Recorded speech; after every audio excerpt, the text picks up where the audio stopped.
அப்புறம் அதாவது ஊருக்கு போனால் 2 நாள் லீவ் எடுத்துட்டு மறுபடியும் வீட்டுக்கு வர 2 நாள் ஆயிடும்.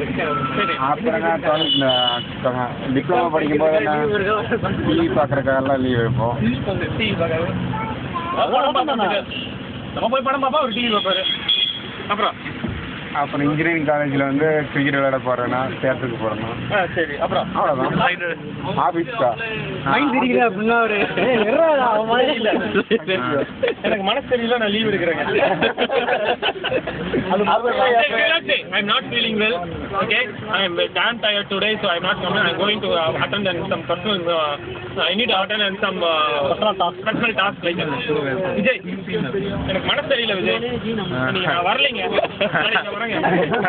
And the best comedy in the party, he will come after very serious person. Give me a call and then go.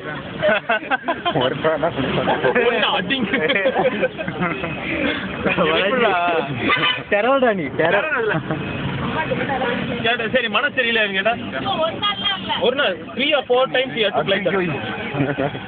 And one of the reasons I asked, what's the reason for மனசு தெரியல? What's the reason for that? My girlfriend. ஃப்ரெண்டோட சண்டை போட்டாங்க. ஐயோ சொல்லிருக்கீங்க. ஏன்டா மனசு சரியில்லைன்னு கேட்கும் போதுதான் நீ சொல்லிருக்க. நீ ஃப்ரெண்டோட சண்டை போட்டாங்க அப்படின்னு. அதுல என்னப்பா, அது டெய்லி நடக்கிறதானே? ஆமாங்க, இருந்தாலும் கொஞ்சம் அதிகமா சண்டை போட்டாங்க. அடிச்சுட்டாங்க. நிறைய எஃப்ஐ போடுவார்ல, நிறைய எஃப்ஐ போடுவாரு. அதுக்கு வேற கிவ் a commitment like ஏங்க நான் எஃப்ஐஏ போட மாட்டேங்க. எஃப்ஐஏ போட்டேன்னா I will give you a treat. அங்க treat இது ஆகுது. குடி மாதிரி நியாயம். வாலிபால் விளையாண்டோம், நான் பைக் எடுக்கும்போது உங்க பைக்ல முட்டிருச்சு, உங்க இண்டிகேட்டர் போயிருச்சு, அது ரீப்ளேஸ் பண்ணி தரேன். யார் அந்த பைக் ஓனர்?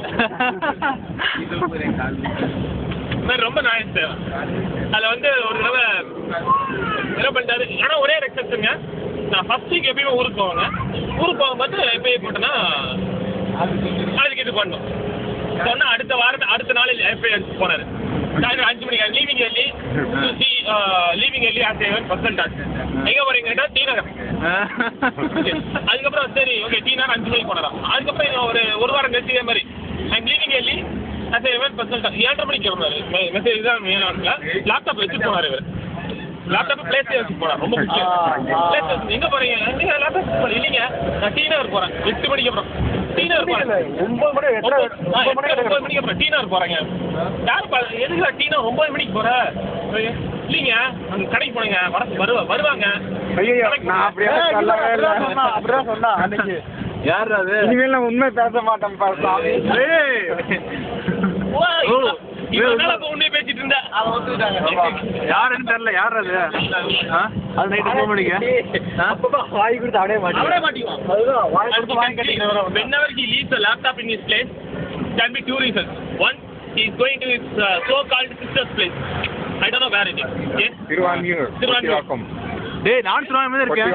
எங்க ஏரியா வந்திருக்கேன். நீ பேச அதுதான் நான் அடுத்து கேட்க வந்தேன். டி நகர்ல யாருங்க இருக்காங்க? டி நகர் பர்ச்சேஸ் தான். வாங்கி கொடுப்பாரு. அவ்வளவுதானே? ஃப்ரெண்ட்ஸ் இருக்காங்க ப்ரோ. அதான் ஃப்ரெண்ட்ஸ் இருக்காங்க. ஸோ கோயிங் ஃபார் பர்ச்சேஸ் இருக்கேன். Okay, after 9. ஆஃபீஸ்ல இருந்து அப்பதான் கிளம்புவாரு. ஆஃபீஸ்ல இருந்து கிளம்புவாரு.